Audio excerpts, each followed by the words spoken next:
dates importantes sont des dates propices pour le peuple juif et pour tout ce que chacun a besoin. Donc c'est sûr que ce soir, le fait que nous nous réunissons ensemble, on va pouvoir prier pour le succès de nos soldats, pour la réussite de nos frères et sœurs en Israël, qu'on puisse entendre que des bonnes nouvelles partout où ils se trouvent. Aujourd'hui, on a eu déjà des bonnes nouvelles avec l'élimination des architerroristes au Liban, avec d'autres, 5, 6, 7. Et prions pour que tous nos otages reviennent en bonne santé, en vie, que nos soldats reviennent en bonne santé en vie, qu'on arrête d'entendre justement ces différents épisodes tous les jours, malheureusement chaque matin, comme on dit en hébreu, Utal et Pirsum. On a fait savoir qu'on a perdu encore ce matin encore un soldat. J'ai eu moi-même la chance d'être avec nos soldats sur la frontière de Gaza il y a un mois, comme on a l'habitude, depuis 19 ans avec le Betrabat Seneman, que je dirige depuis 22 ans. Être avec nos soldats sur 4 bases militaires, je vous raconterai après si Dieu veut. Et c'est pour ça qu'on va partager ensemble ce soir la question que tout le monde demande, et que beaucoup de gens se demandent, surtout après le 7 octobre, où est Dieu? Et c'est une question qu'on a le droit de se poser, pas seulement qu'on a le droit de se poser, qu'il faut se poser, pas seulement qu'il faut se poser, on va voir que c'est la question dans la paracha de cette semaine, tout court. La question qu'on a dans la paracha de cette semaine, c'est la question que Moshe lui-même a demandé face aux souffrances du peuple juif, face au fait qu'il y a à peine, la semaine dernière, Dieu il envoie pour aller libérer le peuple juif, et finalement, pas seulement qu'il n'y a pas la libération, mais il y a encore beaucoup plus de difficultés, et on voit comment l'esclavage en Égypte est beaucoup plus dur. Je vais partager ce soir quelques éléments de réponse très intéressantes que le rabbi nous a parlé ce Shabbat Shemot en 1983, il y a exactement 41 ans. Et on va voir ensemble, est-ce qu'on a une réponse? Quelle est la réponse? Et plus globalement, pas seulement le 7 octobre ou la sortie d'Égypte, mais pourquoi le peuple juif a dû souffrir pour pouvoir recevoir la Torah? Pourquoi on ne pouvait pas recevoir la Torah tout court? Dieu a décidé d'avoir un peuple élu, le peuple choisi, c'est magnifique, on reçoit la Torah. Pourquoi il fallait passer par ce moment d'esclavage, ce moment de difficulté qui est le moment de la sortie d'Égypte et que beaucoup disent on aurait pu l'éviter? Alors bien sûr, on sait très bien qu'est-ce que Dieu a promis à Abraham, qu'est-ce que Dieu lui a dit, que ton peuple sera un peuple étranger dans une terre qui n'est pas la leur et après ça ils sortiront avec une grande richesse. Et sincèrement parlant, on aurait pu s'en passer. Beaucoup de Midrashim, on va voir ensemble, qui posent la question en disant pas besoin de ta richesse, pas besoin d'esclavage, laisse-moi vivre et on avance. C'est comme si on dit à quelqu'un qui pourrait avoir quelque chose de bien sans forcément passer par une difficulté, il peut s'en passer de la difficulté. Alors pourquoi le peuple juif doit naître avec une telle difficulté, numéro 1 et numéro 2? Pourquoi parfois dans la vie on se pose la question, qu'est-ce que je fais ici? Pourquoi j'habite à tel endroit? Pourquoi je me trouve dans telle situation? Et pourquoi pas dans un autre endroit, dans une autre situation? Et beaucoup de gens se posent ces questions. Comme j'ai dit tout à l'heure, une question qui revient régulièrement, malheureusement depuis presque 3 mois maintenant, et que les gens demandent la question en se disant « Où était Dieu, Simchat Torah? Pourquoi il nous a abandonnés? Pourquoi il a disparu? Pourquoi il n'était pas là ?» Alors même s'il y en a qui n'aiment pas ou n'osent pas poser la question à voix haute, beaucoup se la posent à voix basse. Et parfois des gens se disent « On n'a pas le droit de poser de questions. » Et on va rentrer après dans les détails ce soir. Parfois des bêtises qu'on entend à longueur de journée avec des réponses que certaines personnes donnent, en se disant oui, vous savez, c'était forcément des gens qui n'étaient pas religieux, des gens de kibbutzim, ou parce que la veille de Simchat Torah, il y avait une telle déchirure dans le peuple juif, et donc pour ça, et j'en passe. Quelqu'un m'a dit cette semaine, mais tu sais, qu'est-ce qui débattait la Cour suprême en Israël le 6 octobre? Est-ce qu'il faut autoriser les danses de Simchat Torah dans les rues ou dans ce qu'on appelle en Israël la Akafot, le deuxième Akafot? Ça, c'était tout le débat le 6 octobre. Alors Dieu, il a envoyé une punition le 7 octobre. Et je peux vous dire que si on doit passer toutes les bêtises qu'on entend en longueur de journée, on va passer des heures et c'est pas forcément ce qui va nous faire avancer. Ce qu'on va voir ce soir, basé sur les textes, qu'est-ce que la Torah nous dit? Et ça, c'est, je pense, ce qui est le plus important. Parce que, comme j'ai dit tout à l'heure, c'est pas une question du 7 octobre. C'est pas une question des pogroms qu'il y a eu en 1929, qu'il y a eu en 1967 la guerre des 6 jours, en 1973 la guerre des Kippour, et tous les pogroms du peuple juif depuis 3000 ans d'histoire. On va reprendre la source. Le premier qui a osé parler, le premier qui a osé demander une question, le premier qui ne s'est pas gêné, le premier qui est venu confronter Dieu en lui disant la fameuse phrase qu'on voit encore une fois dans la paracha de cette semaine, « Lama areota la amazé » Pourquoi tu fais du mal à ton peuple? Pourquoi tu fais ton peuple? Pourquoi ton peuple il souffre? Comment se fait-il que le peuple que tu as décidé qu'il soit un peuple élu, un peuple choisi, c'est ce peuple qui est en train de souffrir et de beaucoup plus grandes souffrances. Et comme je l'ai dit tout à l'heure, si on essaie de se mettre dans le contexte de l'histoire, qu'est-ce qui se passait à l'époque? On a fini les beaux temps. On a fini les merveilleux jours. On a fini ce qui a été Yosef, les 12 tribus. Yaakov est arrivé en Égypte. Les meilleures années de sa vie, on a vu la semaine dernière. Et là, maintenant, on rentre dans le dur. On rentre dans l'esclavage. Et c'est un esclavage qui est difficile. Ce n'est pas un simple esclavage. La Torah nous raconte comme quoi les femmes étaient poursuivies par les SS de l'époque, les Égyptiens. Les enfants étaient jetés dans le fleuve. Une grande partie d'eux étaient tués cruellement. Pharaon se baignait dans le sang des enfants juifs. Et certains d'entre eux étaient dans les briques, comme on a dans ce merveilleux mur. Si la quota des briques journalières n'était pas remplie, on mettait des enfants à la place. Un minima, ce qui s'est passé le 7 octobre, ça se passait à grande échelle, sur l'Égypte. Et le peuple juif, la Torah nous raconte, je suis sûr que pas mal d'entre vous lisent le Chumash, que le peuple juif s'est plaint à Dieu en disant Vaïtzak ou Al-Hashem, ils ont crié devant Dieu en disant stop. Pourquoi tant de souffrance? Et c'est vrai qu'on n'était pas vraiment encore le peuple juif, puisque c'était au prépuce juste avant la naissance, Matan Torah, etc. Dieu se dévoile à Moshe. La Torah nous raconte dans quoi? Qui peut me dire? Première révélation de Dieu à Moïse, c'était dans quoi? Allez-y. Je ne suis pas le seul à parler ce soir, tout le monde va parler. Quelqu'un peut dire dans quoi? Buisson, exactement. Alors, c'est quoi ce buisson? La Torah nous dit que c'était un buisson qui, d'un côté, c'est un tout petit arbre. C'est un buisson, c'est des pics, c'est quelque chose qui n'est pas à l'aise. Mais de l'autre côté, le buisson ne se consumait pas. Le buisson était en flamme et ne se consumait pas. On verra quelle allusion ça fait passer comme message. Et Dieu se dévoile à Moshe pour la première fois. Il lui dit, avance, va en Égypte. Et là, on commence à avoir un dialogue, j'aurais presque dit de sourd, entre Moshe et Dieu. 10 versets, dans lequel il y a cet échange entre Dieu et Moshe. Et Moshe, au départ, il dit, je ne suis pas d'accord avec cette mission. Je ne suis pas apte à cette mission. Qui je suis pour aller libérer ton peuple? La première des choses, le peuple juif ne va pas me croire. La deuxième chose, Paro va se moquer de moi, Pharaon. Troisièmement, mon frère Aaron est beaucoup mieux que moi. Je bégaye. Et la troisième question, argument que Moshe se plaint contre le peuple juif, c'est quelque chose qui apparemment est totalement, je veux dire, incompréhensible. C'est quelque chose qui n'est pas clair et que même quand on lit le verset, on voit qu'il y a des secrets profonds de la base fondamentale de notre émouna, de notre foi. Je vous lis le texte. Chumash Shemot, verset 3. La Torah nous dit la phrase suivante, je vais voir le peuple juif. Je vais leur dire que Dieu, le Dieu de leur père, m'a envoyé les voir, m'a envoyé pour leur annoncer une nouvelle. Et vous me demandez la question, Mashmo, comment il s'appelle? Ma Omar Aleem, qu'est-ce que je vais leur dire? Dieu répond à Moshe en disant, dis-leur que mon nom et mon nom de famille c'est, je serai qui je serai. Je suis celui qui t'a envoyé.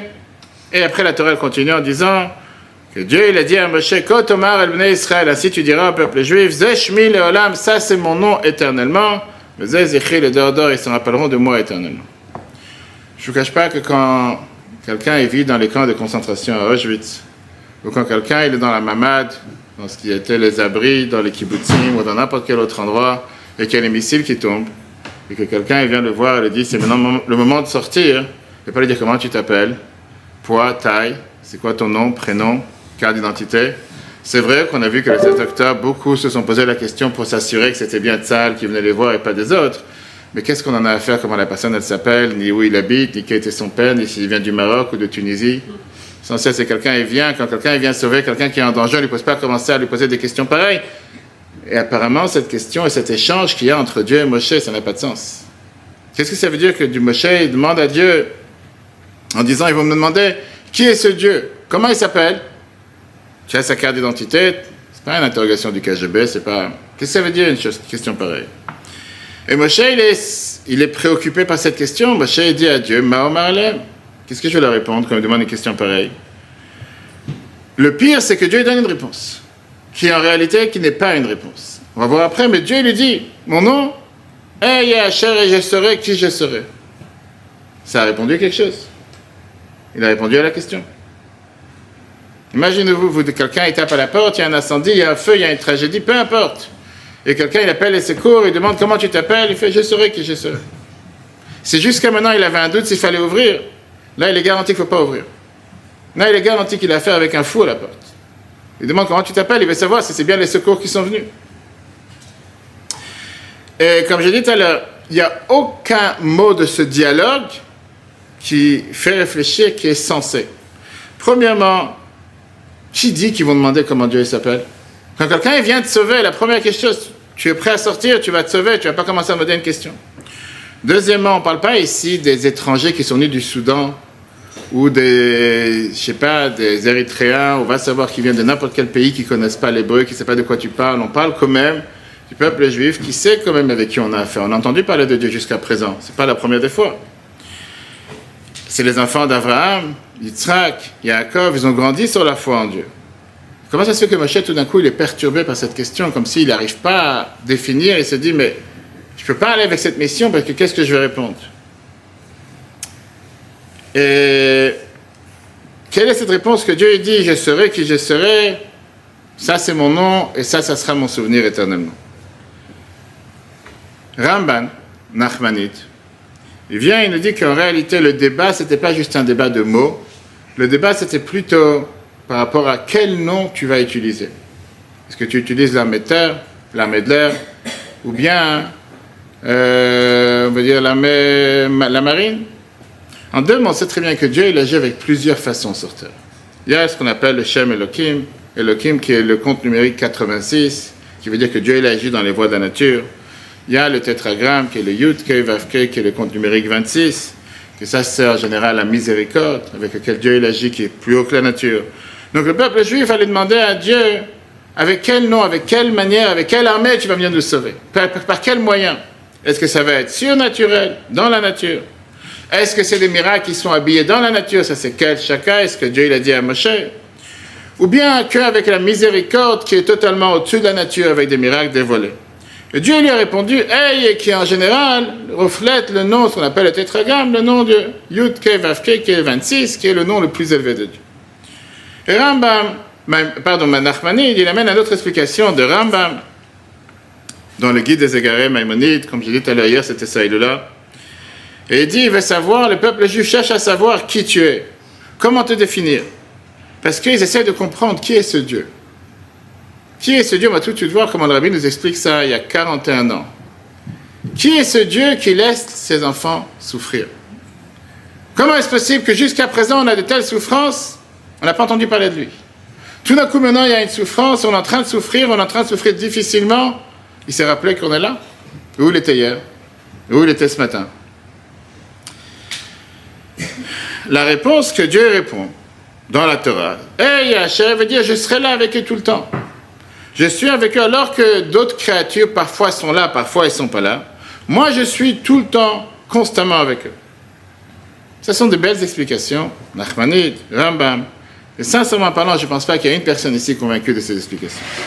Ce ne sont pas des explications que le cœur peut accepter, que la logique peut accepter. Parce que, comme je dis tout à l'heure, ça c'est des belles explications qu'on peut poser quand on est assis sur un canapé en train de regarder un film ou écouter un cours sur Torah.fr ou n'importe quelle autre application.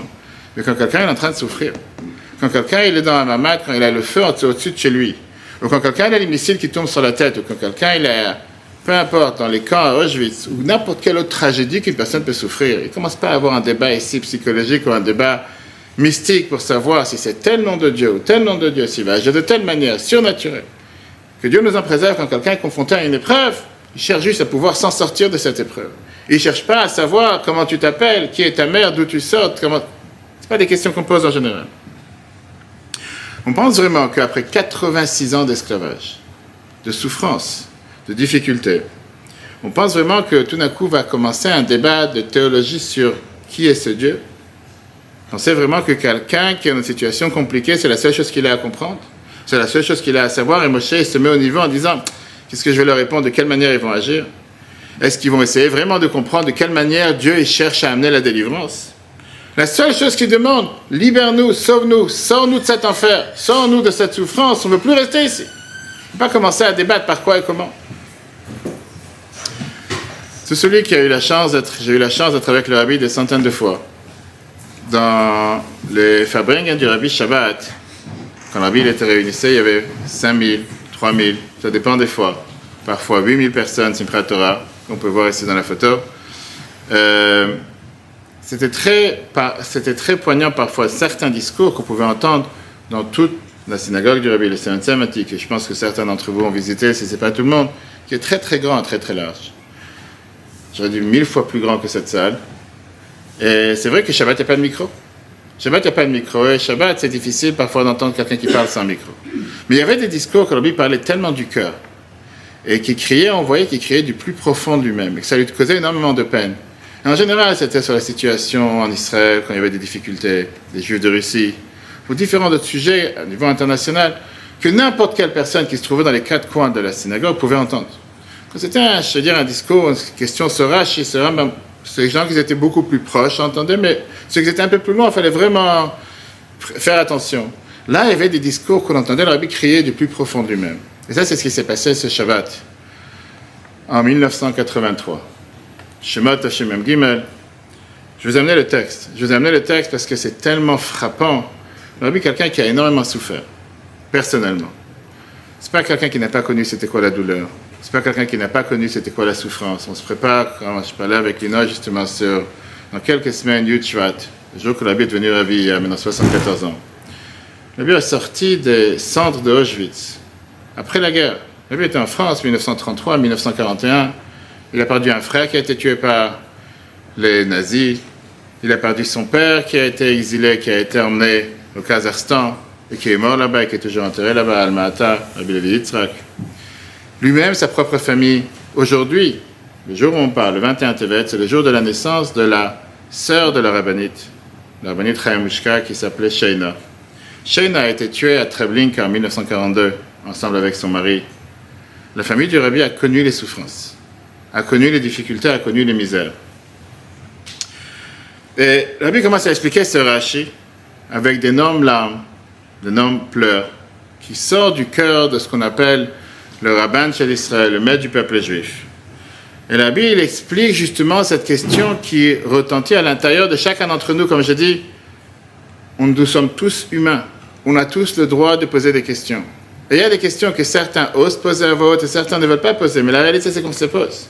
Ma Omar Alehem, qu'est-ce que je vais leur dire? Qu'est-ce que ça veut dire, qu'est-ce que je vais leur dire? Quand je vais venir voir le peuple juif et je vais leur dire que Dieu il a décidé de les libérer, ils vont me regarder avec des yeux pleins de misère, pleins de souffrance, et vont me demander, Mashmo, qui est ce personnage? Ce n'est pas juste un débat intellectuel assis sur un canapé. C'est un cri qui sort du cœur en disant, Mashmo, qui est cet homme-là? Qui est cette personne? Qui est ce Dieu? Où était Dieu quand ils ont mis les enfants dans les briques? Où était Dieu quand ils ont jeté les enfants dans le fleuve? Où est cette direction divine qui permet un tel voilage dans lequel on ne voit pas Dieu, dans lequel on se pose des questions, est-ce que Dieu est vraiment là? Ma'omar Alem, qu'est-ce que je vais leur dire? Je vais lire le texte. Comment la Bible a crié, c'était tellement poignant, je dis c'est tellement riche parce que ça donne déjà un élément de réponse. Comme j'ai dit tout à l'heure par rapport à ce qu'on entend dans la rue aujourd'hui. Et ça déchire le cœur de voir qu'il y a des gens qui ont les réponses à tout. Des gens qui comprennent les chemins de Dieu parfaitement. Ils savent exactement pourquoi Dieu il a fait telle chose et il n'a pas fait telle chose, pourquoi lui il a été libéré, lui il n'a pas été libéré, pourquoi lui il a été kidnappé, pourquoi lui il est revenu. Ils ont les réponses pour tout. Je pense qu'avec un peu, parfois, beaucoup d'humilité, quand on entendait le Rabbi parler de ces différentes tragédies qu'il y avait dans le peuple juif, je ne me rappelle pas avoir entendu une réponse. C'était plutôt des questions. En sachant qu'on n'a pas de réponse. Et personne ne peut donner une réponse. Je veux dire comment la Bible parlait par rapport à ce Rashi. On se rappelle que le peuple juif souffre avec l'esclavage, et à la fin de la paracha, et d'ailleurs c'est une paracha bizarre parce que c'est une paracha qui ne termine pas sur une note positive. On sait très bien comment la Torah fait attention à de toujours terminer avec une note positive et pas négative. Et là la paracha nous dit que Vayandru bnei Israël mina avoda, le peuple juif en avait vraiment marre, Vayizaku, où ils ont crié à Dieu, et Dieu il a entendu leur cri. C'est que le peuple juif ils ont commencé à crier en disant stop, jusqu'à quand on va souffrir? Alors, oui, parfois, on a besoin de crier. Parce que, c'est pas parce que si on ne crie pas, Dieu n'entend pas qu'on a des souffrances, mais la réalité, elle est que Dieu, il attend parfois que nous aussi, on se réveille et qu'on crie qu'il y en a marre que les souffrances, le peuple juif souffre. Mais, justement, l'échange qu'il y a avec Moshe, c'est quoi? C'est que parfois un juif il fait un calcul qui n'est pas vrai en se disant que l'exil est tellement dur et qu'il y a tellement de difficultés. Et sa conclusion, elle est que on est totalement désespéré. Il n'y a pas d'espoir. Personne est là pour nous. On est totalement oublié. Là, on lui répond, Dieu il a répondu à Moshe en disant « Hey, Yahasharei, sache que je suis avec eux dans leur souffrance. Et c'est sûr que je vais les faire sortir d'exil. » Alors oui, on va voir comment Dieu demande, il attend de chaque juif de rajouter dans la Torah les mitzvot. Mais en tout cas, le premier élément de réponse que Dieu dit au peuple juif, ne pensez pas que je ne suis pas là en train de souffrir avec vous. Je ne suis pas assis au Club Med à Dubaï ou au ski dans les Alpes, je ne sais pas où les gens se trouvent aujourd'hui, en train de vous voir souffrir et je vous ai abandonné. Bien au contraire, je suis présent avec vous. Qu'est-ce que ça veut dire je suis présent avec vous? Comme on voit comment la question que Moshe demande, Mashmo, comment tu t'appelles?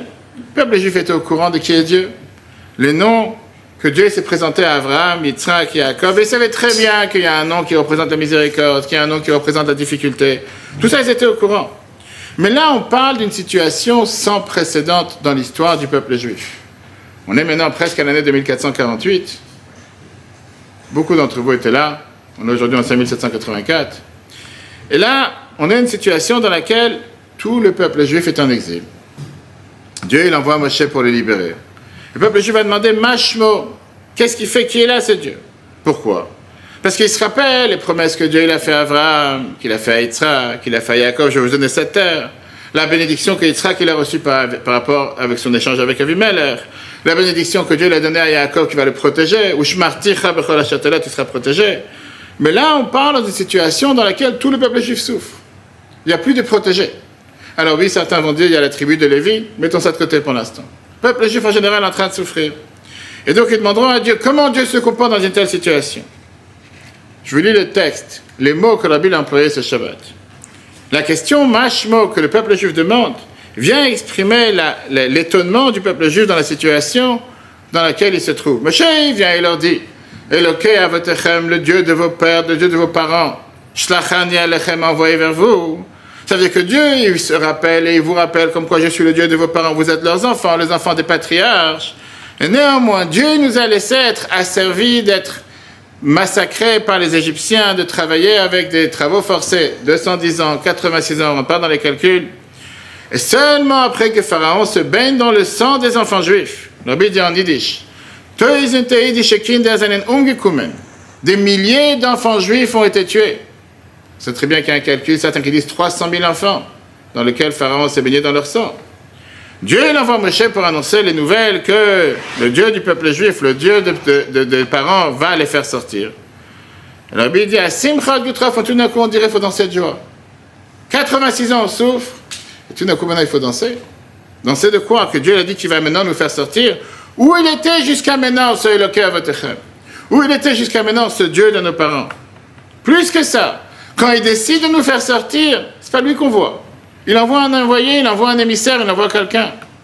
Je ne sais même pas c'est qui. Et ça, c'est le sens de la question. Mashmo, qu'est-ce que cette question que Moshe demande au nom du peuple juif? C'est quoi ce comportement? Comment Dieu va agir dans une situation d'exil si dure et si difficile? Et seulement après vient la libération, vient la souffrance, vient la nouvelle que Dieu va nous libérer. Qu'est-ce que Dieu répond à Moshe? La Bible continue que Dieu répond à Moshe en disant Asherei, ça veut dire Imam Betzara, je serai avec eux dans leur souffrance. Quand le peuple juif souffre, Dieu il souffre avec eux. Ça ne veut pas dire que le peuple juif souffre, lui il est en train d'être dans une autre planète.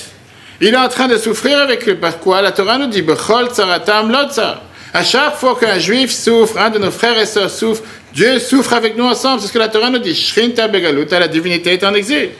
Et qu'est-ce que ça veut dire? Je serai avec eux dans leur souffrance.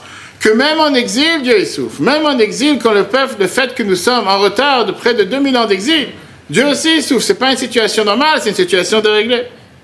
Et après ça, Dieu continue en lui disant, Zeshmi leolam, ça c'est mon nom éternel, qui veut dire, quand le peuple juif va dire, qu'est-ce qui s'est passé jusqu'à maintenant? Pourquoi jusqu'à maintenant on était en exil? Ça c'est le Dieu de nos parents.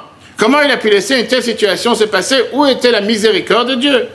La réponse que la Torah nous dit, comme vous verrez dans le Chumash, c'est écrit Zeshmi leolam, éternellement sans vav. On sait très bien que le mot olam, qui veut dire un monde, veut dire elle aime voilée. Oui, parfois la miséricorde est cachée. Parfois on ne la voit pas. Mais ça ne veut pas dire qu'on a une réponse. Ça ne veut pas dire qu'on comprend pourquoi. Mais parfois, on ne la voit pas. Mais néanmoins, Dieu termine en disant « Zézéchi le Dovador ». Ça, c'est mon souffle éternel. Pensez pas un instant que je ne suis pas là avec vous. Alors revenons à ce Rashi. Rashi répond en disant que où s'est passé cet échange? C'est passé particulièrement dans un buisson ardent. Et ce buisson ardent qui était en feu mais qui ne se consumait pas. Et Dieu répond au peuple juif en leur disant deux éléments de réponse. Premier élément de réponse, dis-leur, il dit à Moshe, je suis tout le temps avec eux. Il n'y a pas un instant où je les ai quittés. Que ce soit dans les travaux forcés, que ce soit quand un enfant a été kidnappé ou un enfant en train de crier, je suis présent avec eux, je ne suis pas parti. Je ressens leur souffrance. Je ne suis pas quelqu'un qui est déconnecté de la réalité, déconnecté du monde. Je ne regarde pas cette vie de l'extérieur, mais je suis un père qui ressent le plus profond de soi-même la souffrance de son enfant. Et la preuve, regarde d'où je te parle. Je te parle d'un buisson qui est en général, qui est des pics, c'est pas quelque chose, c'est pas un arbre agréable, qui a l'air moche, qui a l'air mauvais. Je te parle pas maintenant de ce char d'Ézéchiel, d'Echeskel, qui est le char de la divinité très beau, ou je te parle pas de Kol Hashem Bakor, la force de Dieu qui s'est représentée au prophète Élie. Mais Imon Achim Betzara, c'est la meilleure preuve que je suis en train de souffrir avec eux. Alors tu vas me demander, qu'est-ce que ça me gagne? Qu'est-ce que ça m'arrange du fait que tu souffres avec eux? Pourquoi tu les as laissés souffrir? Et la réponse continue Dieu. Zeh Shmi Leolam. Ça, c'est mon nom éternel, Vezeh Zichri le Dovador. Qui veut dire, pense pas un instant que la miséricorde de Dieu, elle n'est pas là. Parfois, elle est cachée. Parfois, on ne la voit pas, mais je suis présent avec eux. Alors, qu'est-ce que ça veut dire une chose pareille? Qu'est-ce que ça veut dire? Je suis avec eux. Il y a des souffrances. On ne voit pas la miséricorde. Et pour ça, je pense qu'il faut élargir le débat. Élargir le débat, c'est en essayant de comprendre, comme j'ai dit tout à l'heure, que parfois, beaucoup d'entre nous se posent la question, qu'est-ce qu'on fait à un certain lieu, à un certain endroit, à une certaine mission? Parfois, les gens ils se demandent, qu'est-ce qui a fait que je suis arrivé dans cet endroit? Pourquoi je suis à tel lieu, telle place, tel travail, tel mari, telle femme, tel quartier? Et on peut agrandir ça sans limite. Et les gens, des fois, ils se posent des questions en se disant, peut-être je ne suis pas où je devrais être.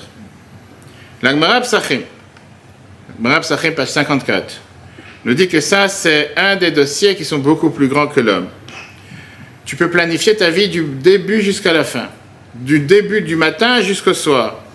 24 heures, une semaine, un mois. Tu peux planifier ce que tu vas faire dans 2 mois, dans 6 mois, dans 1 an. Mais Dieu, il décide de t'amener où lui, il veut t'amener.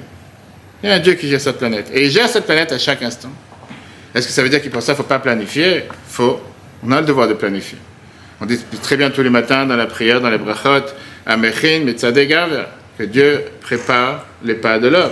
Bien sûr qu'on doit planifier.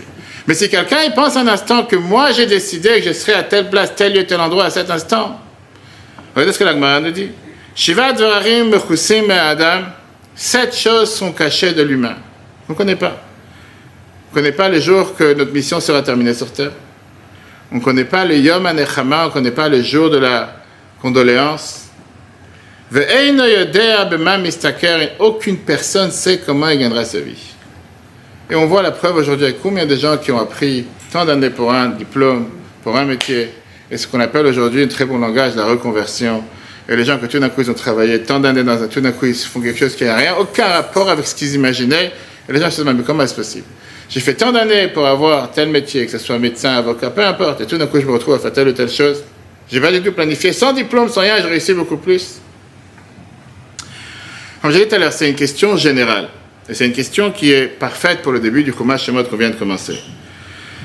Parce que la question est beaucoup plus globale que les derniers événements. C'est une question qui travaille et qui dérange tous les commentateurs de la Torah.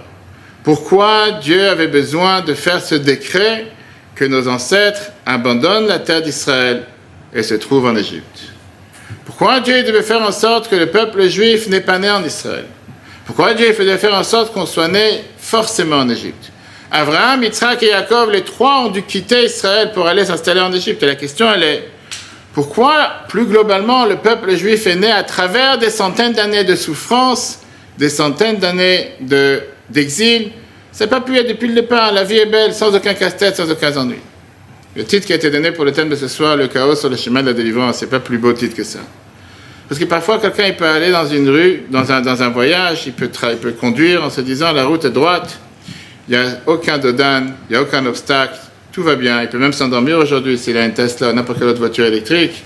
Il peut dormir, il met le guidage électrique, il est téléguidé jour, nuit, il arrive à destination sans problème. Je ne conseille pas de le faire, mais certains vont savoir. Mais la réalité, elle est que la vie n'est pas faite aussi facile que ça.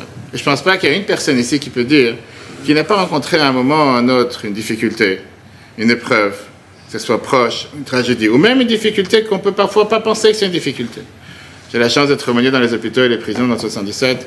Et comme je dis à chaque fois, quand je rencontre parfois des personnes en fin de vie, ou des personnes détenues, ou peu importe des personnes qui sont, on va dire, en réelle souffrance, c'est toujours intéressant d'entendre comment ces personnes regardent la vie de manière totalement différente que quelqu'un qui pense que je peux planifier pour 100 ans.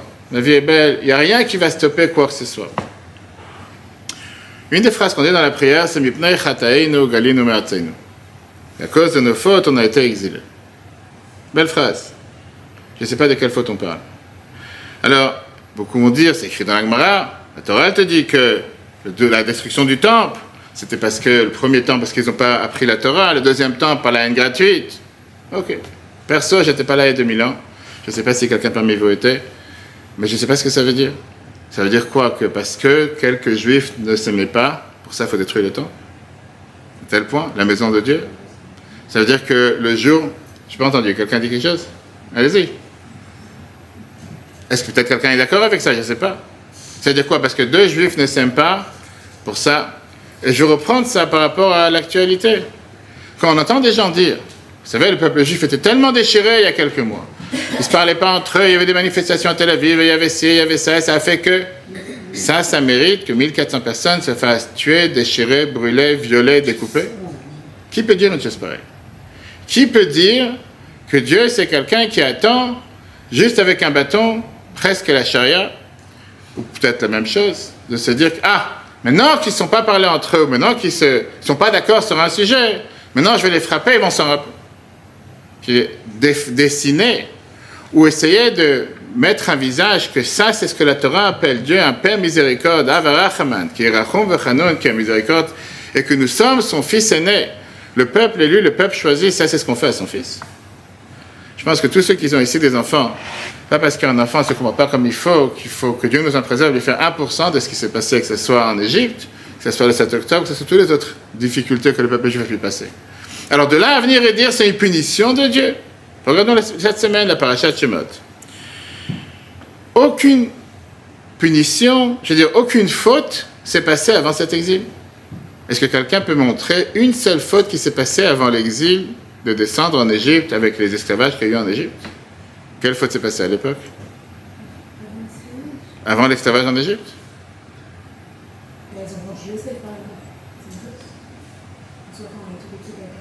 Et ça, tu remontes déjà beaucoup plus tôt.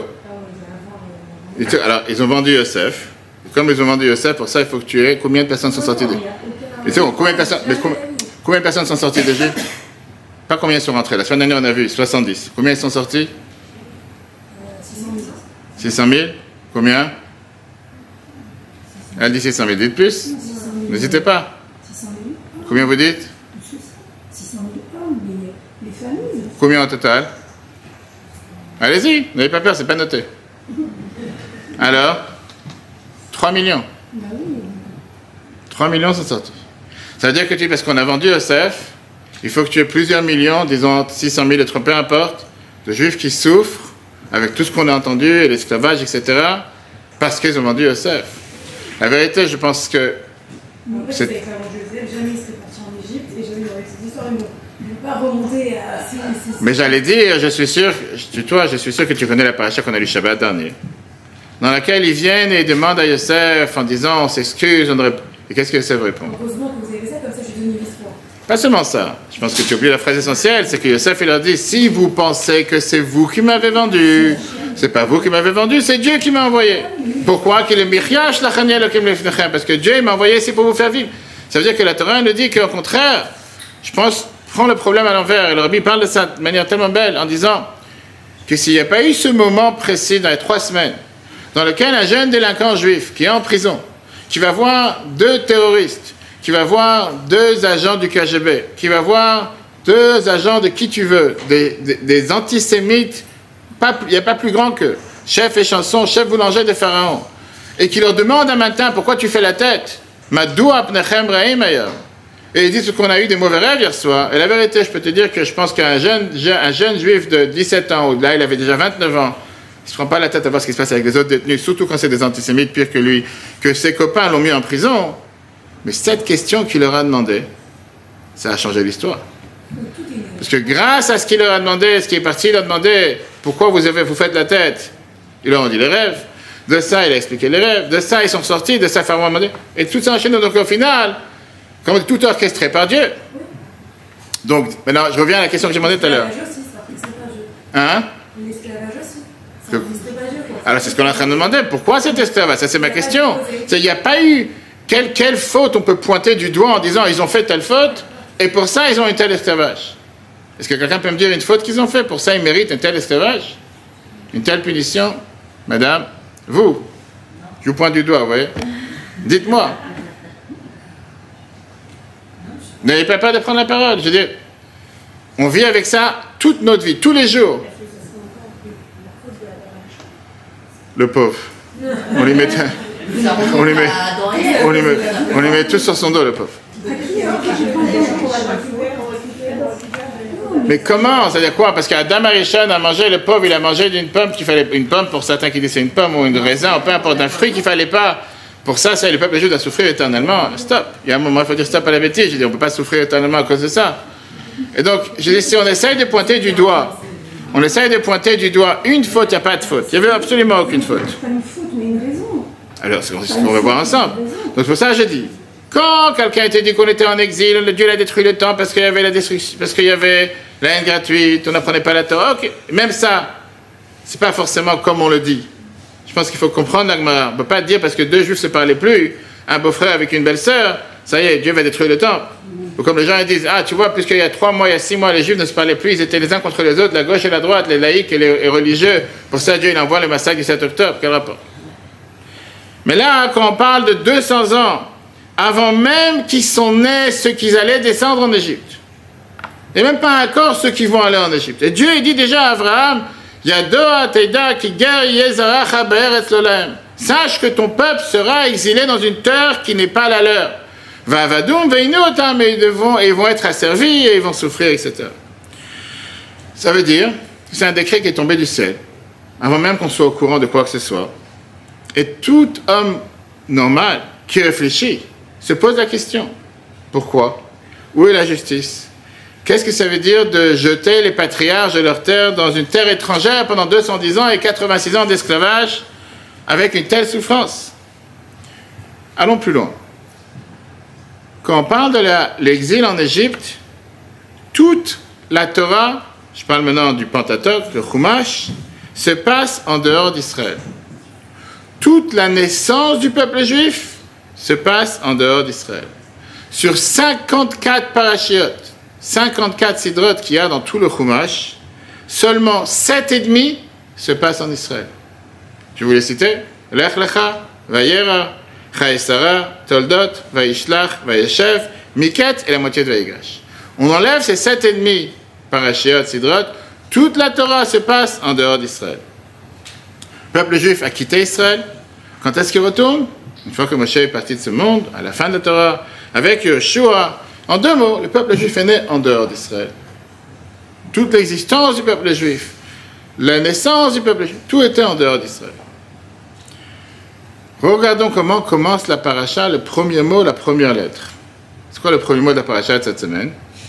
Vele Shemot Bnei Israël.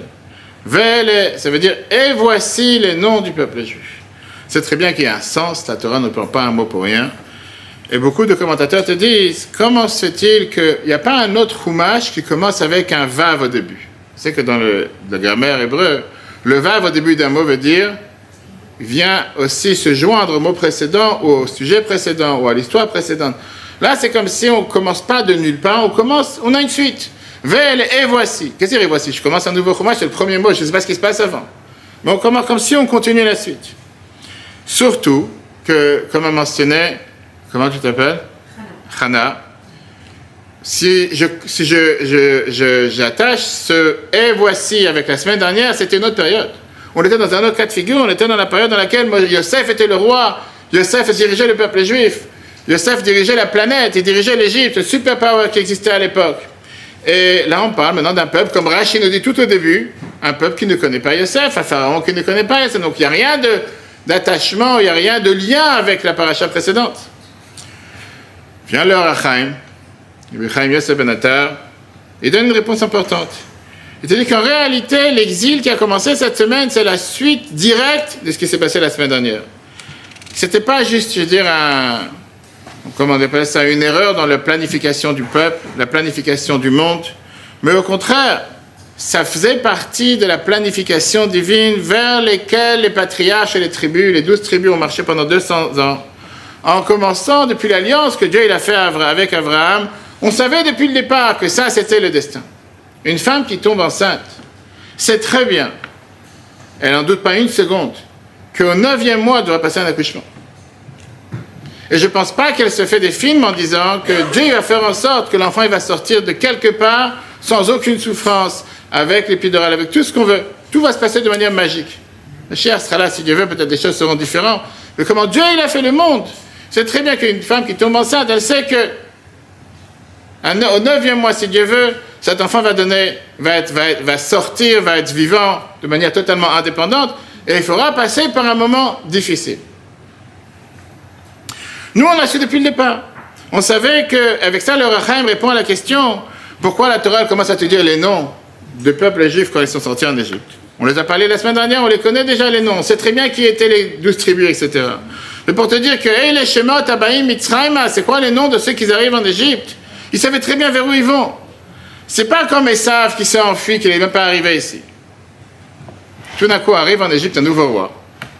Et lui, il commence à avoir peur de la démographie juive. Et il s'est dit, vous savez quoi? Il se multiplie par milliers. Et il commence à devenir stressé. Ça va être la 5e colonne. Ils vont se battre contre l'Égypte à l'intérieur du pays. Et de là, on voit dans la paracha de cette semaine comment les choses dégringolent, si on peut dire, ils deviennent de pire en pire, de morceau en morceau, jusqu'à la fin de la paracha, on ne voit pas de lumière.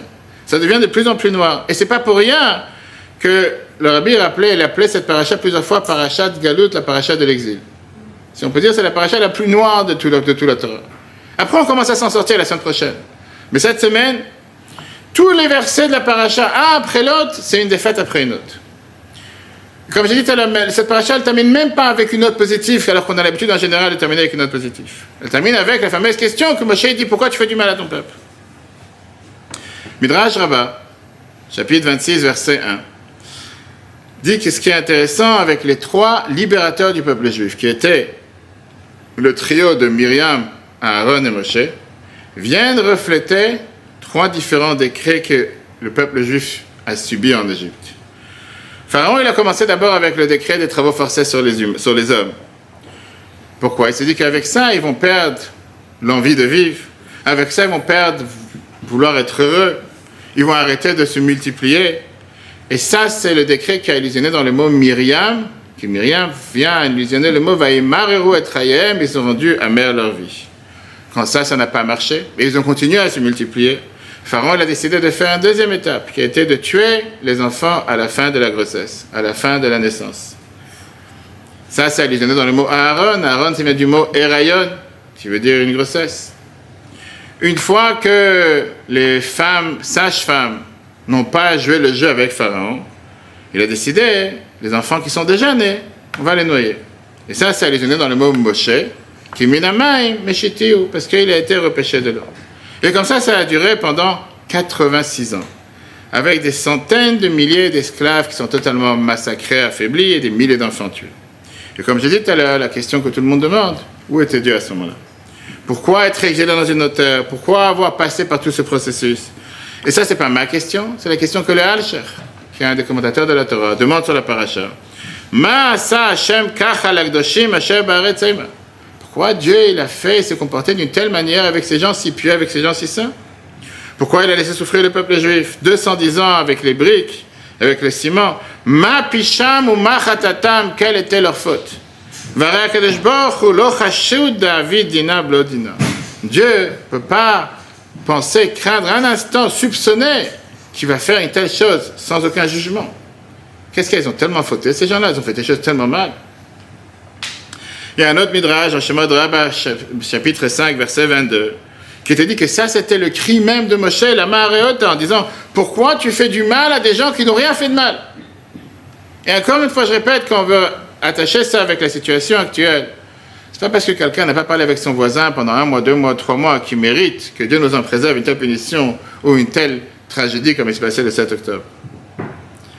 À la fin, le Midrash, il te dit non, peut-être c'était une punition, peut-être c'était quelque chose par rapport à ce qu'il a dit à Abraham, qu'Abraham, il voulait lui-même descendre dans la terre et avoir son enfant, l'Agmara Nedarim, page 32.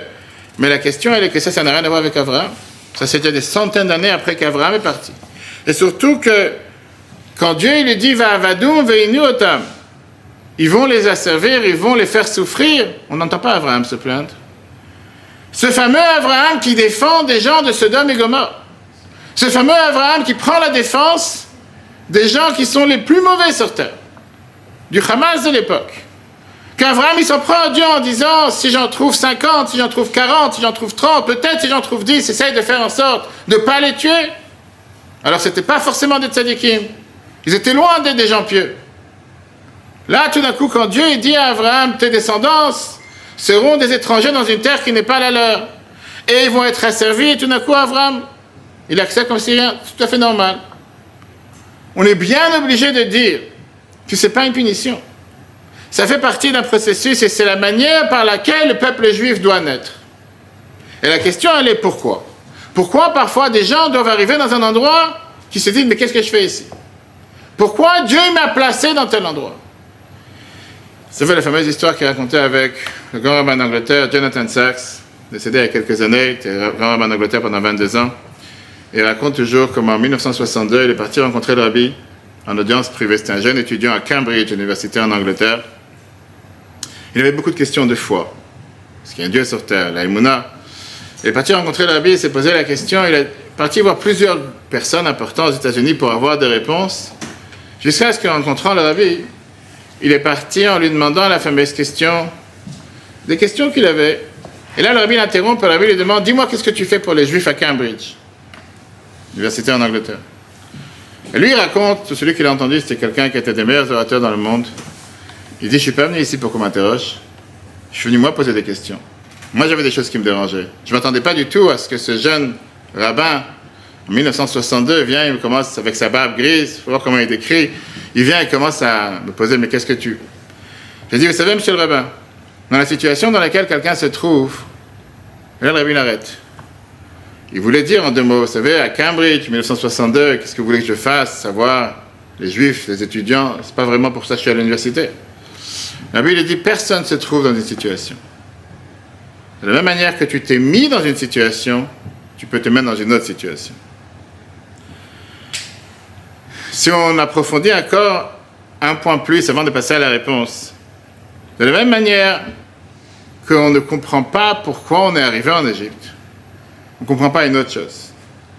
Quel est le seul pays sur Terre, sur la planète, qu'on n'a pas le droit de vivre dedans? L'Égypte. C'est quand même bizarre.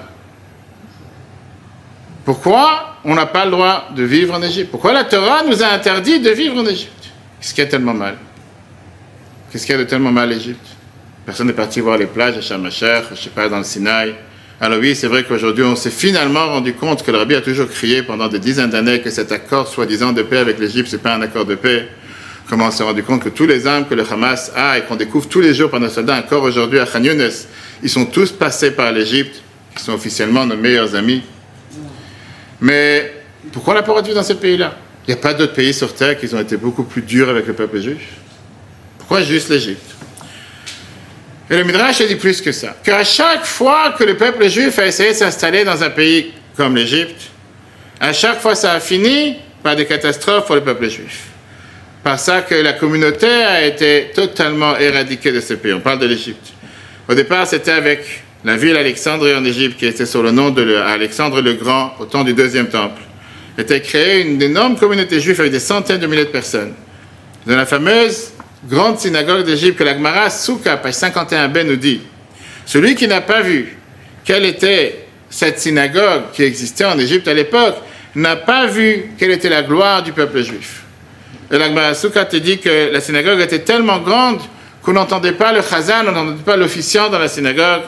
Et il y avait des gens avec des bâtons avec des drapeaux blancs qui faisaient savoir à tous ceux qui étaient dans la synagogue quand il faut dire amen ou pas, à tel point qu'il y avait tellement de monde, on n'entendait pas. Et au final, à la fin, le roi de Rome a décidé de totalement massacrer et tuer toute la communauté juive qui existait à l'époque. Alors oui, on a dit tout à l'heure que nous sommes le lendemain de la Hula de Rambam, il y a 818 ans, en 1205, 1965. On sait très bien que Rambam a vécu en Égypte pendant près d'une quarantaine d'années. Il est parti là-bas, il est arrivé en Alexandrie à l'âge de 27 ans, après que sa famille s'est enfuie des musulmans, des Moudjahidines qui étaient en Espagne et au Maroc. Il a vécu là-bas jusqu'à l'âge de 69 ans quand il est décédé. Le Radbaz, Rabbi David Ben Zimra, qui était un des dirigeants des rabbins en Égypte pendant 40 ans, il a construit là-bas une grande yeshiva. Mais on sait très bien que la réponse est que si on va là-bas, pas pour s'installer de manière fixe, mais de passage, il n'y a pas d'interdiction, et c'est d'ailleurs la réponse que Rambam donne. Mais ça ne répond pas à la question que Rabbi demande en 1987, pourquoi cette terre plus que les autres terres? Avec toutes ces questions, chers amis, on va avoir deux réponses ce soir. Première réponse, essayons de comprendre quel était ce processus que Dieu il a mis en place. Et la deuxième réponse, quel est le but, parfois, quand il y a des choses qui se passent et qu'on ne comprend pas forcément, et c'est en aucun cas une réponse aux événements du 7 octobre, c'est en aucun cas une réponse à n'importe quelle tragédie du peuple juif, puisqu'à ça, on n'a pas de réponse. On doit accepter le fait qu'on n'est pas censé tout comprendre. Il y a certaines choses qu'on ne comprend pas. Par contre, on a le droit de demander les questions, et on doit demander à Dieu que les souffrances du peuple juif s'arrêtent. Mais c'est pour comprendre par rapport à notre situation, à chacun d'entre nous, que parfois on se trouve dans une situation qu'on se dit, mais qu'est-ce qu'on fait dans cette situation? Et qu'est-ce que Dieu cherche à travers cette situation-là? Le Chumash Dvarim, la Torah te dit la phrase suivante, chapitre 4, verset 20, Va'atrem lakach Hashem. Dieu vous a pris, comme Moshe récapitule tout ce qui s'est passé dans l'histoire du peuple juif. Et Dieu vous a pris Mikur HaBarzel. Mikur HaBarzel qui veut dire c'est de l'endroit par lequel en général on fabrique le métal, on fabrique l'or, l'argent. C'est en général, c'est, comment on appelle ça, c'est presque comme un feu. On essaye de couler tout ce qui sont ces éléments les plus durs, afin de pouvoir les chauffer sur un feu de très haut niveau, de faire couler le métal avec une chaleur très forte. Et on essaie de séparer tout ce qui sont les déchets, de l'argent, de l'or, on appelle ça du fer. L'idée que la Torah, Dieu, il emploie cette phrase pour dire que c'est par ça que Dieu nous a fait passer en Égypte, c'est pour te dire qu'on ne peut pas passer d'une situation à une autre sans forcément parfois passer par une situation qui est totalement différente, voire totalement néant. On va prendre plusieurs exemples. Quand on plante une graine dans la terre pour faire pousser des arbres, c'est très bien que d'abord la graine doit se décomposer. Et une fois qu'elle est décomposée, à ce moment-là, pour enlever justement cette écorce, cette graine, cette peau, pouvoir s'associer avec la force que Dieu a donnée à la terre de pouvoir pousser, et après ça peut donner un arbre. Exactement la même chose dans le monde du mariage, des couples. Comme vous avez dans les livres que je vous montrerai après l'édifice, les conseils que Rabbi donnait aux couples, qu'en règle générale, un couple, pour pouvoir réussir son mariage, il faut d'abord pouvoir passer la première ou deuxième année comme il faut.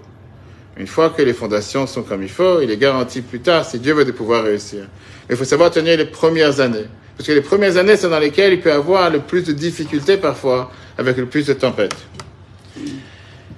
En règle générale, une personne a toujours besoin de passer, on va dire, par pas une reconversion, mais par un effacement de son ego, essayer de se poser la question, est-ce qu'il s'est passé avec le peuple juif au don de la Torah à Mont Sinaï?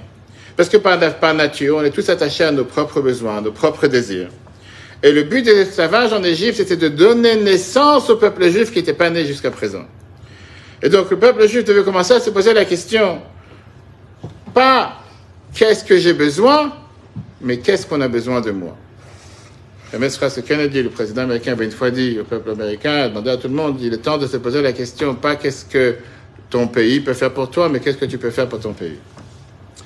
Rabbi, avec ça, il répond la réponse justement. Comment se fait-il que la fête de Pessah, dans la Torah, n'est nulle part, aucune fois, appelée la fête de Pessah? Comment s'appelle la fête de Pessah dans la Torah? Allez-y. Fête de Pâques, pourquoi pas? Dites-moi. Comment? Les matzot, Chag HaMatzot. Personne ne pourra me trouver dans la Torah le mot Chag HaPesach. Ça n'existe pas.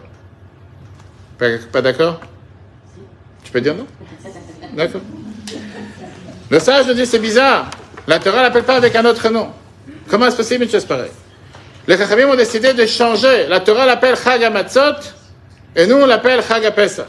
Pourquoi? Parce qu'on parle dans deux étapes de naissance du peuple juif. Première étape, la matzah veut dire tout ce qui est quelque chose qui est plat, quelque chose qui ne gonfle pas, quelque chose qui est la soumission à la volonté de Dieu. Et après ça, on a la fête de Pessah qui est maintenant, on commence à sauter, on commence à avancer de niveau, on commence à passer le cap, qu'on n'est plus maintenant des créatures qui sont limitées, on devient maintenant le peuple élu, le peuple choisi, le peuple de Dieu. Alors, on pourrait comprendre que ça veut dire qu'il faut forcément passer par la souffrance pour recevoir la Torah. Eh bien non. On voit ici une explication magnifique que la Chassidut nous explique. Comme quoi, chacun d'entre nous a le devoir de se poser la question à chaque instant. Quelle est ma mission sur Terre? Quel est mon rôle sur Terre? Qu'est-ce que je fais sur cette planète? Comment se fait-il que je suis là aujourd'hui, je me suis réveillé ce matin, alors que beaucoup d'autres personnes ne se sont pas réveillées? Pourquoi Dieu a décidé de m'accorder encore une journée? Pourquoi Dieu m'a décidé de me donner une journée de vie en bonne santé? Pourquoi Dieu n'a pas fait en sorte que je suis en train de marcher avec une bobine d'oxygène, avec des lunettes d'oxygène pour respirer tous les jours? Comment se fait-il qu'il y a des gens qui ne peuvent pas bouger les bras, pas bouger les pieds, pas forcément pouvoir entendre? Je raconte à chaque fois, j'étais il y a un mois, le 1er décembre en Israël, sur la frontière de Gaza avec 4 bases militaires. On est parti visiter 700 soldats, des paires de tefilines qu'on a donné comme on fait chaque année. Et on avait les missiles qui volaient au-dessus. C'est presque la norme, on va dire. C'est quelque chose de normal.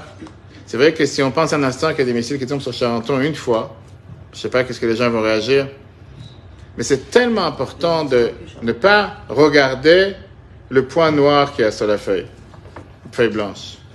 Au moment où je vous parle, Israël est attaqué par 6 pays. Je ne sais pas si quelqu'un il a réfléchi un instant. Combien Dieu nous protège? Pas d'aujourd'hui, pas depuis le 7 octobre, pas depuis 67 ou 73, depuis 3000 ans d'histoire. Depuis ce moment où nous sommes devenus le peuple juif. Quel autre pays sur Terre reçoit en une semaine des missiles de la Syrie, de Beyrouth, du Hezbollah? Je ne parle pas du Hamas. Je ne parle pas des Houthis qui sont dans le Yémen. Ah ouais, ils aiment bien. Je veux dire, dans quel monde on est? Alors oui, on parle entre nous, et c'est vrai que de toute façon, de toutes les façons, on sera toujours fautif. Quoi qu'il se passe, c'est disproportionné. Et quoi qu'il se passe, les malheureux gazaouites. Et quoi qu'il se passe, il n'y a pas de couloir humanitaire. Comme si le monde avait fait un couloir humanitaire pour les nazis, comme si le monde avait fait un couloir humanitaire. Mais quand on réfléchit un instant, 6 pays qui attaquent Israël presque tous les jours. Avec des missiles hier que la Syrie, tout d'un coup, se met à envoyer 5 missiles sur Israël. Maintenant, si on doit réfléchir de manière, je dirais, logique, froide, comme quelqu'un de normal doit réfléchir, Israël aurait dû être détruite. Pas aujourd'hui, pas hier, n'a jamais dû exister. Jamais pu exister. Quel pays sur Terre se fait attaquer par 6 pays avec des missiles de longue portée? Et on est tellement habitué au miracle, on est tellement habitué à ce que Dieu nous protège, qu'on se dit, ouais, c'est la norme, c'est juste un peu de pluie qui tombe et un peu de vent, on va savoir.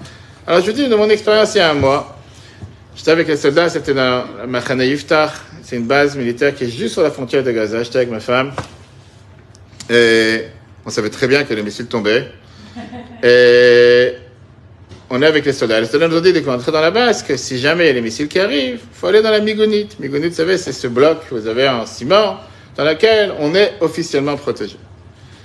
Dieu, il a fait en sorte qu'il voulait qu'on n'entende pas seulement qu'on nous dise qu'il y a des missiles, mais qu'on les voit réellement. Et au final, on est en train de faire les grillades de barbecue avec 250 soldats, et tout d'un coup, on entend les alarmes, Tseva Adam, l'alarme rouge, et il faut courir, et on court avec les soldats. On est dans la Migounite, on entend les booms dans l'air. Après, on peut prendre des photos en sortant. Et je demande aux soldats, mais c'est une vie? C'est normal? Est-ce que c'est une vie de vivre avec... Et une des soldates, Léa, une Française d'ailleurs, me répond en me disant, Avama, Arshav Ragoua, maintenant la situation est calme. Je vous garantis, je ne sais pas si elle est 100% ou pas, mais je dis, ça t'appelle calme? Elle me dit, je vous explique, il y a 3 semaines, un mois, il y avait des missiles qui tombaient chaque seconde. Là, c'est tous les 20 minutes, une demi-heure, ça va? Et je vous dis, on était avec eux en train de manger les grillades, il y en a qui discutaient comme si. Mais quel pays sur Terre peut vivre avec un missile qui tombe sur Paris? ou avec un missile qui tombe sur n'importe quel autre endroit. Ce sera plus pareil. Oui, ça leur fera du bien. Heureusement que c'est pas enregistré. La réalité, elle est que on ne réalise pas, on réalise pas les miracles que Dieu fait avec chacun d'entre nous à chaque instant sur toute la planète. Parce que l'antisémitisme n'est pas été meilleur. La Gemara nous dit que le jour où on a reçu la Torah, le jour où Dieu a décidé de donner la Torah à Mont Sinaï, la haine du juif est née. Et ça s'arrêtera quand Mashiach sera là. Oui, parce que les nations du monde ne comprennent pas comment tu peux avoir une terre qui est attaquée de 6 pays et la vie continue, comme si rien n'était. Oui, malheureusement, on a aujourd'hui plus de 100 000, 150 000 déplacés du nord ou du sud qui sont dans des hôtels depuis 3 mois et qui te jurent de ne plus mettre les pieds dans les hôtels toute leur vie. Et ça fait de la peine leur situation, parce qu'au final, ils ne peuvent pas être chez eux à cause de ces mises. Mais au final, c'est un pays qui aurait dû depuis longtemps ne pas exister. Et c'est pour ça que je reviens avec une merveilleuse lettre que l'avis précédent il a écrit dans le volume 7, page 20. Une histoire qui s'est passée il y a environ 150 ans en Russie. Il y avait un chassid qui vivait dans une ville qui s'appelait Polatsk, en Russie blanche. C'était une ville qui était pleine de Torah, presque comme Charenton. Synagogue, chaque coin de rue, restaurant, avant, après, il y a le choix. Il y avait beaucoup d'érudits, beaucoup de disciples, beaucoup de juifs religieux. Et pour sa parnassa, pour son gagne-pain, il travaillait dans ce qui était de fabriquer des ustensiles en argent, en or. Il gagnait bien sa vie, matériellement, spirituellement. Le temps arrive et sa parnassa a changé. Il y avait quelques jours qu'il n'avait pas de travail. Il a décidé de délocaliser, d'aller dans un autre endroit. On lui a dit que dans le fin fond de la Russie, à une ville qui s'appelle Vladimir, sans faire allusion à notre ami, et là-bas, ils ont besoin de quelqu'un qui peut travailler aussi dans tout ce qui est l'argent, l'or. Et ça vaut la peine, déménage là-bas, ils ont besoin des gens comme toi. Il a décidé de changer sa ville, à déménager. Mais là, le décor était totalement différent. C'était une ville commerciale, mais il n'y avait pas de vie juive, il n'y avait pas de synagogue, il n'y avait pas d'office, il n'y avait pas de Kriyat Torah. Et le vide spirituel l'a vraiment frappé. Et tout d'un coup, il s'est posé des questions envers Dieu. Et il a commencé à se demander la question, pourquoi Dieu m'a amené ici? Qu'est-ce que je suis venu faire dans un endroit tellement paumé, comme les gens disent parfois sur la Seine-et-Marne d'où je viens? Les gens disent des fois, c'est pas Charenton, c'est pas des endroits où il y a tellement de juifs et tellement de juifs, c'est tellement isolé. On va voir des juifs parfois, j'ai dit des fois, on va voir des familles à 50 km, à 95 km. La semaine dernière, je suis parti mettre des mezuzot dans une famille qui habite à 95 km en Seine-et-Marne pour aller mettre quelques mezuzot et revenir. Je vous cache pas que c'est pas des gens qui vont venir chaque Shabbat au Bet Rabat pour faire 200 km aller-retour. Mais ça, c'est la Seine-et-Marne, le plus grand département de France. Il y a tellement de gens qui sont éparpillés et éloignés. C'est un vrai chassid. Donc il est parti à Lubavitch, il est parti voir le Rabbi Marash, qui était le 3e Rabbi de Chabad, 4e Rabbi de Chabad. Et il lui a dit, puisque Dieu il veut que je vive une vie juive, une vie de Torah, pourquoi Dieu m'a emmené dans un désert spirituel? Pourquoi Dieu il a fait en sorte que pour moi, pas un assa, pour mon gagne-pain, je vais dans un trou paumé? Dieu ne veut pas que je fasse la Torah et les mitzvot. Dieu ne veut pas que je me comporte comme un bon juif. Si Dieu veut que je fasse ce qu'il faut, il aurait dû me faire en sorte ou de me trouver ma panassa dans un endroit comme à Charenton, ou bien ne pas m'envoyer dans un endroit si paumé, il n'y a absolument rien, je ne peux pas vivre comme un juif là-bas. Comme certains disent parfois, oui, en France, on n'est pas chez nous, on n'est pas fiers, on ne peut pas mettre la religion comme on aurait voulu. Si on est en Israël, si on est à Kfar Saba, si on est à Tel Aviv, va savoir, là on peut faire la religion. Mais dans un endroit en dehors d'Israël, on ne peut pas, ce qui est totalement faux. Le Rabbi le regarde et le Rabbi lui dit, tu penses vraiment que Dieu ne peut pas te donner une parnassa ailleurs que l'endroit Vladimir où tu t'es isolé? Tu penses vraiment que le seul endroit que Dieu peut trouver pour toi de gagner ta vie, c'est dans un endroit si paumé comme tu le dis? C'est pas ça le sujet. Le Rabbi dit, regarde pourquoi Dieu t'a envoyé là-bas. Dans cette ville, il y avait un grand camp qui était ce qu'on appelait à l'époque les cantonistes. C'était des jeunes juifs que l'armée russe les sélectionnait à l'âge de 8 ans, pendant 25 ans pour aller faire partie de l'armée russe, l'armée rouge à l'époque. Et c'était un des moyens, comme Pharaon à l'époque, d'anéantir les enfants juifs. Par ça qu'on les sépare de leur famille. Par ça qu'ils n'ont plus aucun contact avec la religion. Et qu'ils puissent être pendant 25 ans faire partie de l'armée russe et totalement oublier qu'ils sont juifs. Et parfois séparés de leur famille, séparés de leur maison, séparés de leur communauté, séparés de leur religion. Là, tu te rends compte? Tous ces jeunes qui sont là-bas dans ce camp, ils ont besoin d'une âme juive qui va les embrasser, qui va leur montrer c'est quoi le repas de Shabbat, qui va les accueillir pour Shabbat, qui va leur faire une office, qui va leur donner ce sentiment de maison. Ce que les shluchim font dans les 4 coins du monde, et comme fait le Rav Nadjar si bien ici à Charenton. De faire en sorte de se rappeler que Dieu ne t'a pas envoyé dans cet endroit juste pour ta parnassa. Ça, c'est ce qu'on appelle un cover-up. C'est un soi-disant, tu penses que c'est pour ton gagne-pain. Mais Dieu, il t'a envoyé là-bas parce que Dieu, il cherche à te donner cette mission pour savoir, quand tu es dans un tel endroit, de te demander tous les matins la question, qu'est-ce que Dieu, il veut de moi? Qu'est-ce que Dieu, il attend de moi? Quelle est ma mission sur terre? Et c'est pour ça que tu es arrivé là-bas. Et la Bible te dit que ça, c'est exactement la réponse à la question qu'on a demandé tout à l'heure par rapport à l'Égypte. Pourquoi Abraham n'a pas répondu? Parce que justement, la phrase que Dieu lui a dit, Ger yezaracha be'eretz lo lahem.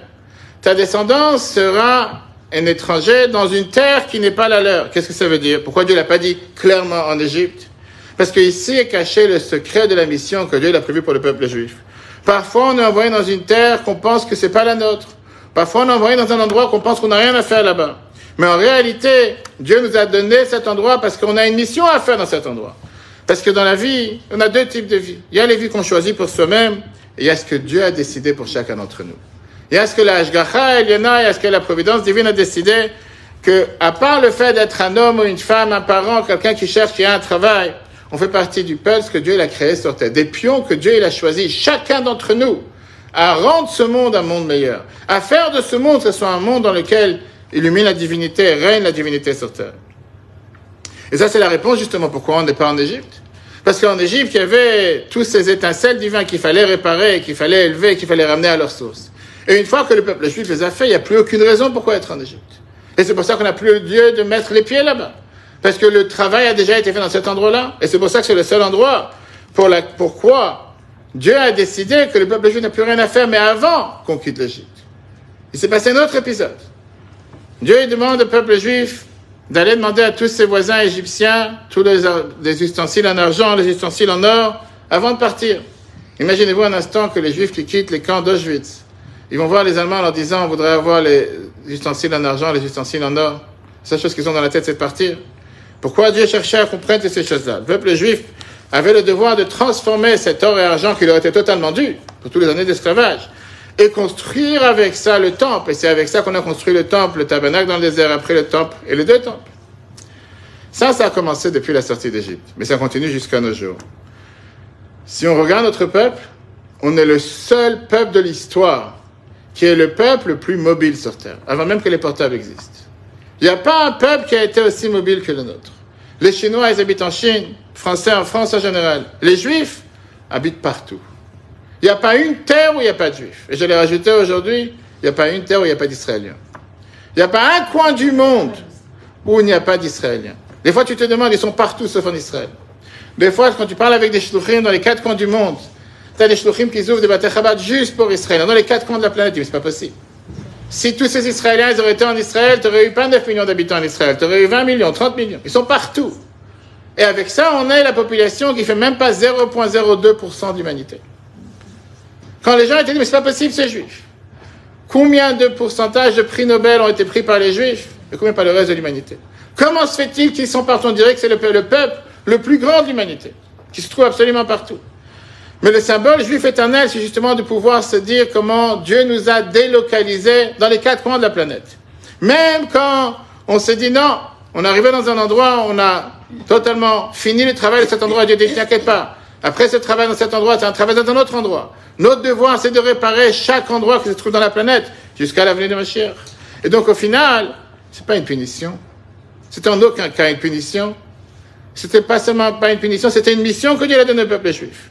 C'est pas pour rien que la Gemara Psachim, page 87b, te dit que Dieu il a exilé le peuple juif parmi les nations pour qu'il se rajoute sur eux des convertis.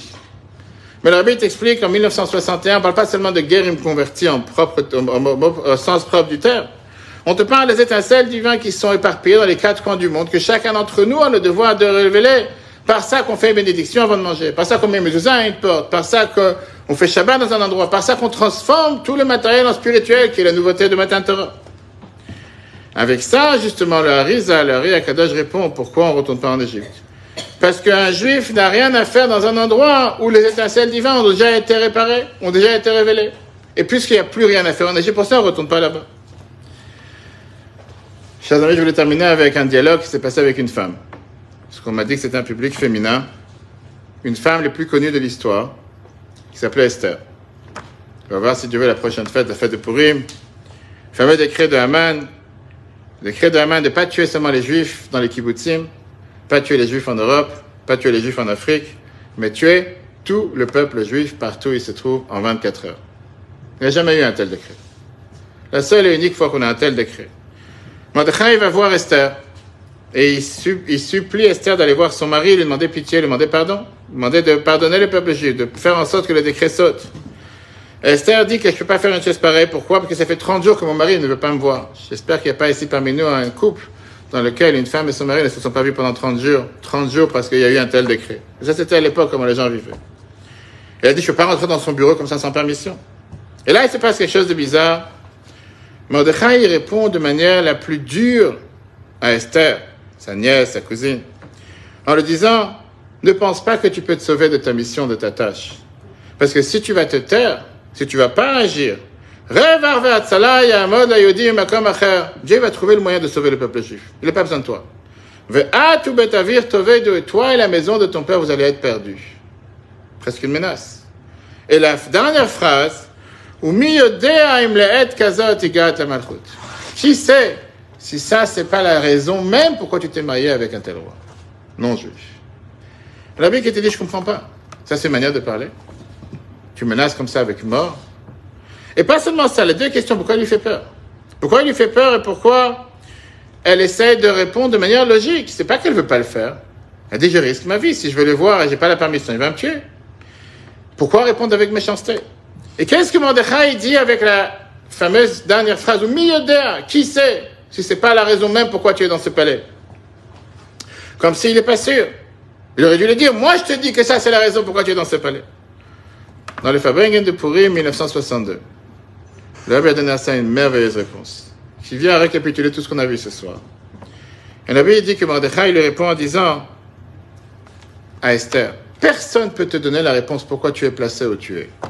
Personne ne peut dire, j'ai pas la réponse, je suis pas quelqu'un qui peut te dire avec certitude, c'est la raison pourquoi tu es dans le palais avec Achashverosh, un antisémite. Mais une chose que je peux te dire, le fait que Dieu t'a placé dans cet endroit, tu as une mission. À toi de maintenant être avec cette mission, ne pas rester sans rien faire, ne pas te dire j'ai absolument rien à faire, parce que chez quelqu'un de croyant, ça n'existe pas de laisser le temps passer en se disant ben, peut-être un jour.